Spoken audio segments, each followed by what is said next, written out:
Hey, so good to see you today on Daily Hope. I want to talk with you today about something that you have in common with God. Now, you've probably heard that according to the scriptures, you're made in the image of God.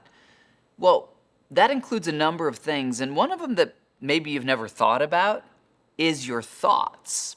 Did you know that God has thoughts?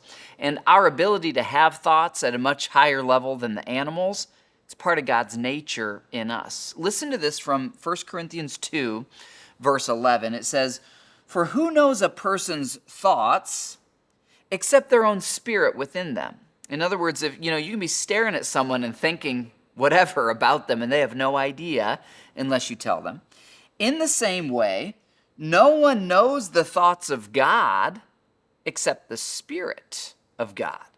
You might think then, well, how could I ever know the thoughts of God? Well, verse 12 tells us, we, believers in Jesus, have received God's Spirit, so we can know the wonderful things God has freely given us. In other words, if you want to know the thoughts of God, you've got to have His Spirit in you, and the thoughts of God are different than the thoughts of this world.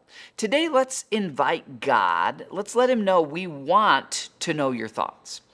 Did you know that the very Bible itself, Scripture describes as being breathed by the Spirit of God? In other words, the Spirit of God said, I'm going to write down a bunch of the thoughts from the mind of God so that these beings made in His image can know His thoughts and think more like Him. Let's seek to think like God today. I'll see you tomorrow for more Daily Hope.